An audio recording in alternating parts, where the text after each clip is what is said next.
Welcome back to my Project Management in Excel series. In today's episode, we're diving into two critical tools that keep projects on track: risk logs and the project schedule. Every project faces uncertainties.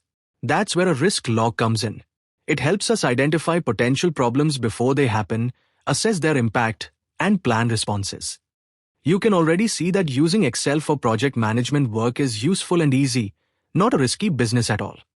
Let's start creating a risk log. This is the template we have been using in our episodes. Keeping the similar format, we start with the number column. Then we have the risk described in a few words, and next to it there's a second column where it is described in greater detail.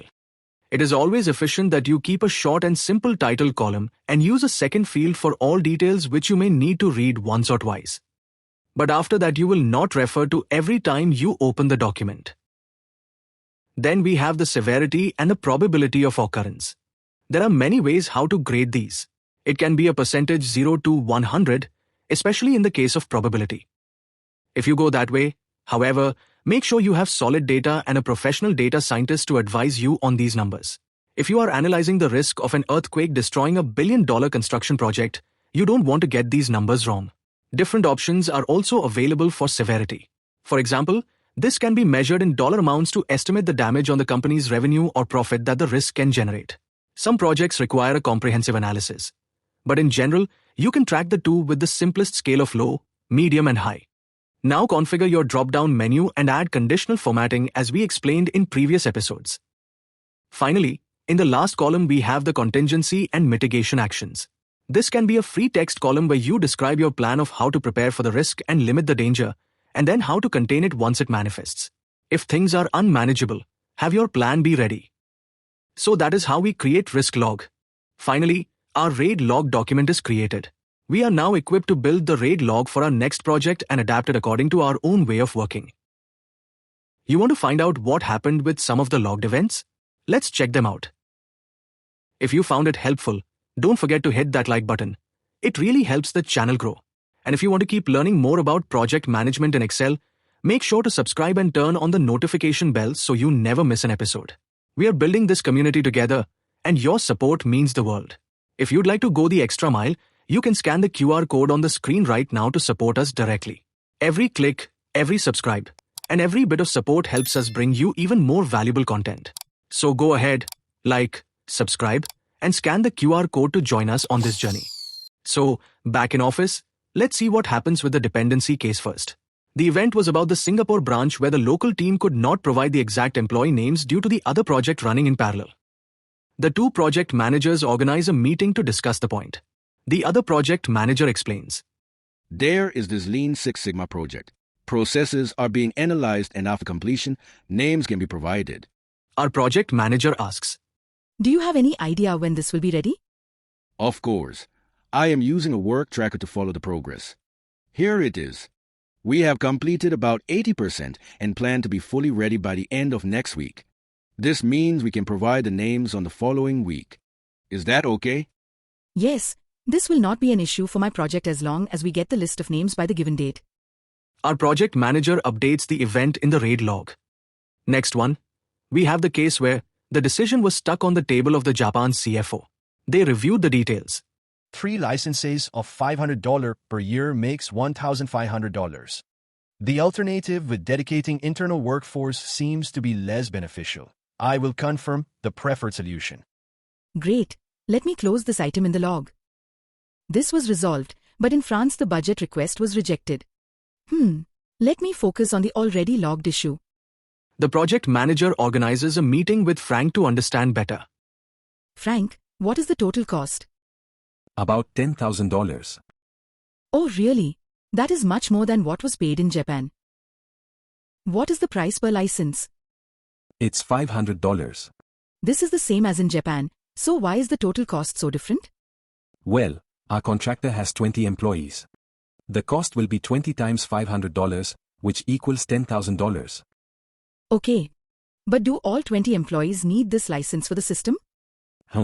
I don't know actually. I will need to talk to them in our next meeting, which is in 6 days. No need to mention that an action will now be logged in the RAID log, right? The two agreed to meet again in a week.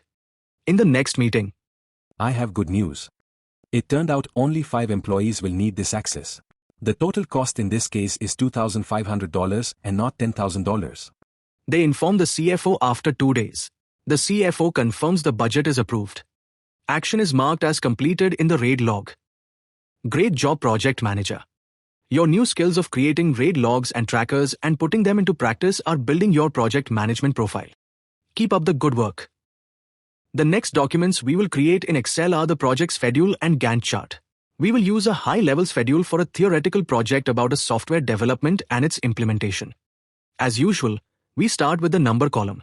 However, we will not add the numbering itself right away this time, but structure it. We will be using sub-activities and hence decimal numbering. So, next column, activities. Here all the activities that need to be performed in the project need to be listed. This is the most critical column. You already know how important it is for the project manager to identify all important activities that need to take place in the project. One thing you need to make 100% sure you have in this list are all activities from the critical path. They will be the backbone of your activity list and project plan.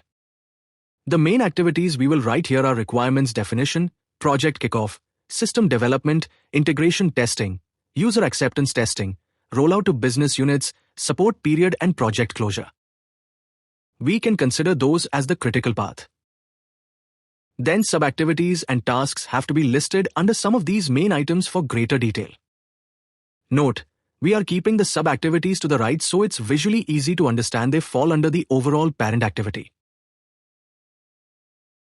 We do this by selecting the sub-activities and clicking on the Increase Indent button in the Home menu.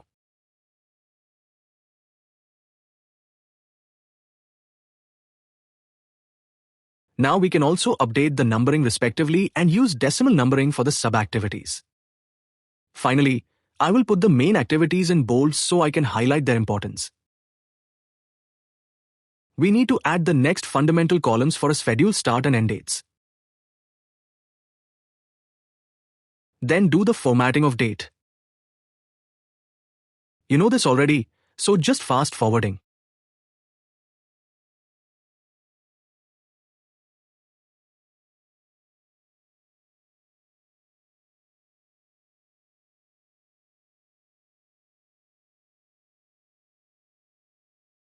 Next one is status column. We know how to set it up, creating the drop-down menu and using the conditional formatting functionality to assign colors. So far we used the statuses not started, ongoing and completed.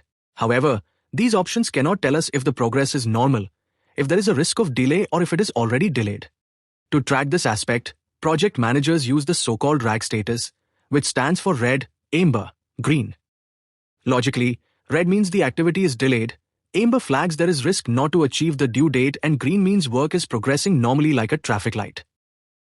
We already have the ongoing option marked as green. So, we need to add the two new options, delayed and at risk. We add them to our drop-down menu using the data validation Excel functionality and then color code them via the conditional formatting functionality. For example, if the target end date is approaching and we are not close to completion, the status may be updated as amber. If the target end date is already behind us, well, this is a delay and should be marked red. We now have the basic project schedule created in Microsoft Excel. Wasn't it easy? In the next episode, we will use our Excel sheet to create the one and only Gantt chart. So, stay connected and see you in next episode. Make sure to like and subscribe to our channel to help us grow. Thank you.